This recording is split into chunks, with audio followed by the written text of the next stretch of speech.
Unit 1 Environment, Reading A, The Jamun Tree. This is third part of the story. Okay, let's get started. Ricky climbed to one of the top branches. It wasn't easy getting there, but he managed it. When he had tucked himself between the huge trunk and the thick branch, he looked around. What a magnificent view! There in the distance, the deep, placid river flowed past the temple. A train went toot-toot, leaving a trail of ash-grey smoke. In the jamun tree itself, birds twittered happily. Then what next? But he was forgetting the Meiji. Picking up the axe, he began a systematic chop close to his body.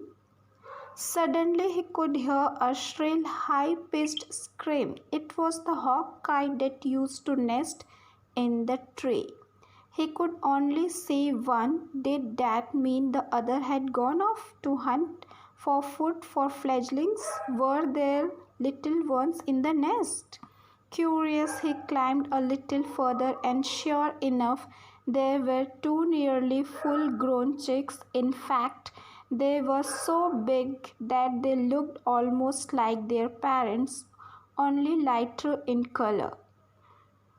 "Hey, Jonak!" cried Ricky, climbing down. "There's a nest with two young hawk kites here. And look, Ricky, there's an enormous beehive, must be 2 years at least." Sitting astride two branches, they wondered what was to be done now. Obviously, we can't cut that side of the tree down. What will happen to the chicks? Nor this side, and think of all the effort that's gone into the making of that beehive. And there must be many others nests that are used regularly by the birds. See, that's the hole that's the barbet uses. And look, this hole is obviously a squirrel's home. I can see peanuts inside. They climbed down slowly. Down below, Moppy and Tinky were gathering whatever sticks and twigs they could find. They were surprised to see the brothers down so soon. "What happened?" they asked. Somewhat embarrassed, Ricky explained. "You see, this tree is a home for so many creatures that we couldn't bring ourselves to cut it down." "Oh, that's not fair," cried the youngster brother. "What will happen to our Meiji?" "Well, let's think," said Jonak. "We can't cut the tree, that's obvious. How would we feel if someone burnt our house down?" Said Moppy, looking thoughtful. The four of them sat in the shade of the tree, leaning against the gnarled trunk. Finally, Ricky spoke. "I think we have to forget our plans for a big Meiji this year. Maybe next year." Jonak had an idea. "Look, in our class we have a social forestry project. They are giving us subabul saplings to plant in February to March. I think I'll ask them for some. These trees are especially grown to be cut so that older trees can be saved." Ricky said. "What a good idea, Jonak. Get some saplings. We will plant them along the boundary wall. In 2 years' time, when they are grown, we can cut them down and have a grand Meiji." When their parents returned, Moppy and Tinky told them about how the jamun tree had nearly become a Meiji.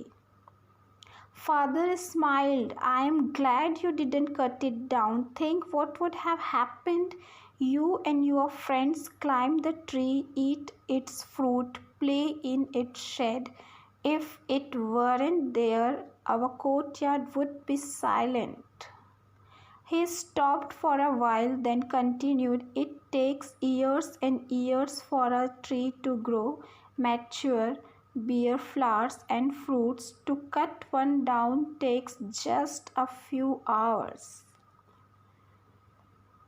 Then he smiled and said, "Come, I have bought each of you a gift." They are lying in the backyard. The four youngsters rushed to the back of the house. To their delight, four saplings, one each of jamun, mango, guava, and jackfruit, were propped up in polythene bags against the bamboo fencing. The children lost little time in digging four holes in the four corners of the backyard and planting the saplings. They promised to water the plants morning and evening. It would take some time for the saplings to grow up into trees, and these they decided they wouldn't cut down, they would grow into big, tall trees. The eucalyptus and subabul they should be cut. That night, as the children got ready to go bed, Jonak said, "We may have a small Meiji this year, but I am glad we didn't cut the jamun tree." The others people nodded happily. So the moral is, save trees, save life.